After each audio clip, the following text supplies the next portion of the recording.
विचार है, बहुत अच्छा लगा, जिसकी स्वीकृति विभिन्न विचारधारा के लोग दिल से, मन से, राजनीतिक कारणों के कारण स्वीकार करते हैं, चाहे वो राइटिस्ट हो, चाहे वो लेफ्टिस्ट हो, चाहे मध्यवर्गीय हो, कोई भी राजनीतिक संस्थान हो, समाज का कोई भी सोशल इंजीनियरिंग पे वर्क करने वाले लोग हों, वो डॉक्टर अंबेडकर उनकी मजबूरी है, क्योंकि वो एक विचार है।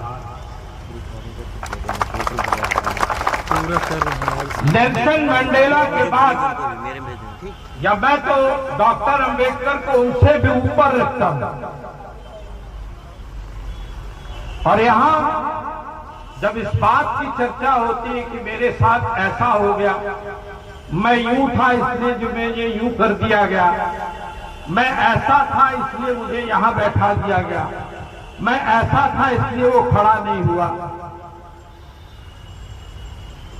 किसी के खड़े होने से या बैठ जाने से आपके विचार नहीं बदलते। और इसलिए मैं कह रहा हूं कि डॉक्टर अंबेडकर को जब हम पढ़ते हैं और उन्हें अगर समझते हैं तो सबसे पहले एक त्याग करना चाहिए। हमारे प्रेरणा वो इसलिए नहीं है कि उन्होंने हमें संविधान दे दिया, हमारी प्रेरणा वो इसलिए है कि उन्होंने हमें जीवन में संघर्ष करने के कुछ मापदंड दिए हैं। आप कल्पना कर सकते हैं, आज आपके पास अच्छी शिक्षा के साधन हैं, घर और मकान है, जमीन जायदाद और कार है, लेकिन उस बालक की चिंता करिए जिसको क्लासरूम में न बैठने दिया गया हो और उसने अपने साहस को तोड़ा नहीं, क्लासरूम के बाहर बैठकर भी आपकी लड़ाई लड़के यहां तक आपको पहुंचाया, वो आदर्श है।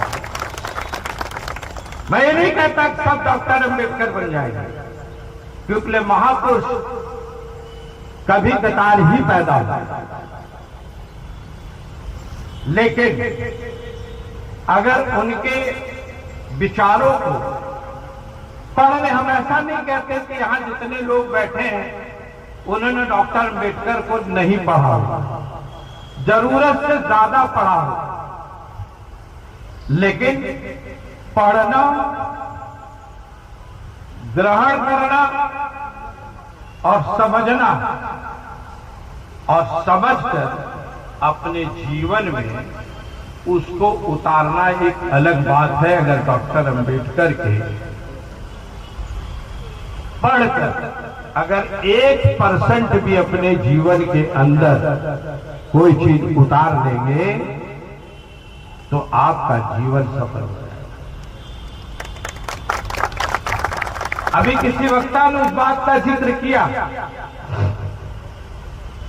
मैं उसको थोड़ा सा और विस्तारीकरण कर देना चाहता हूं। डॉक्टर अंबेडकर की हमें कोई एक तस्वीर दिखा दो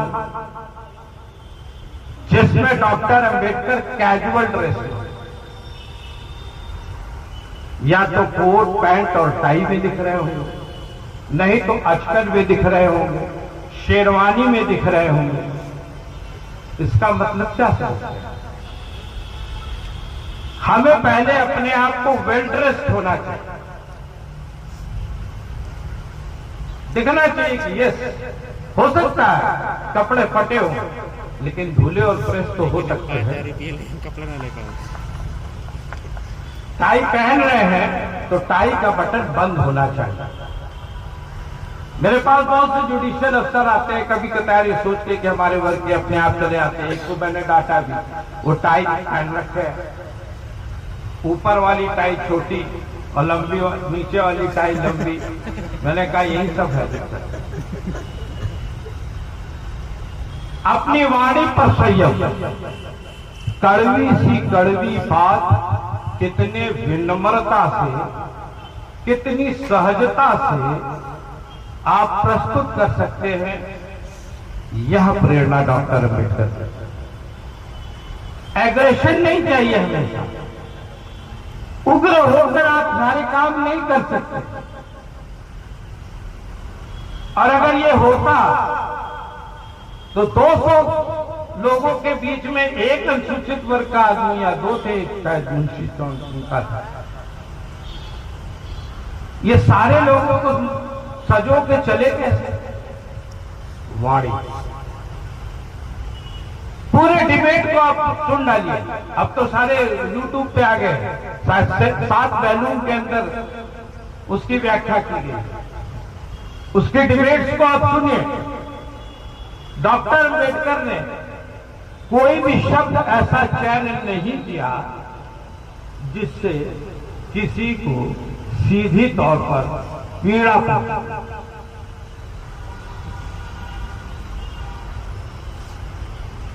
कड़वी दवा और सिरप, मीठे सिरप में मिलाकर आपको रास्ता आगे के लिए निकालना है।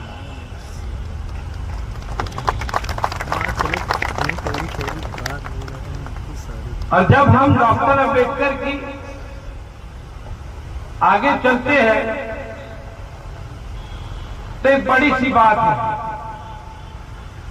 आज उस पर चिंता ही नहीं होता। डॉक्टर अम्बेडकर की आत्मा ये कहती थी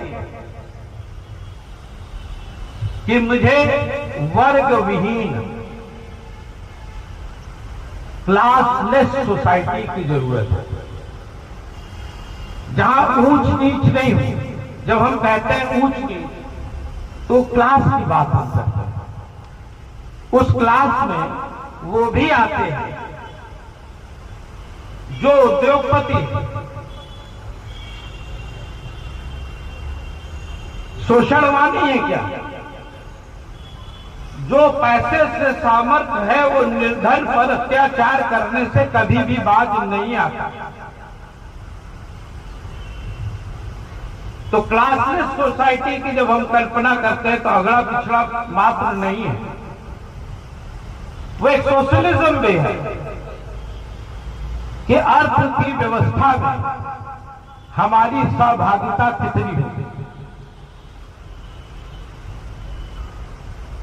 और आज तो इसकी आवश्यकता है कि समाज में विभिन्न क्षेत्रों में हमारी सहभागिता कैसे होगी और कितनी होगी, मांगना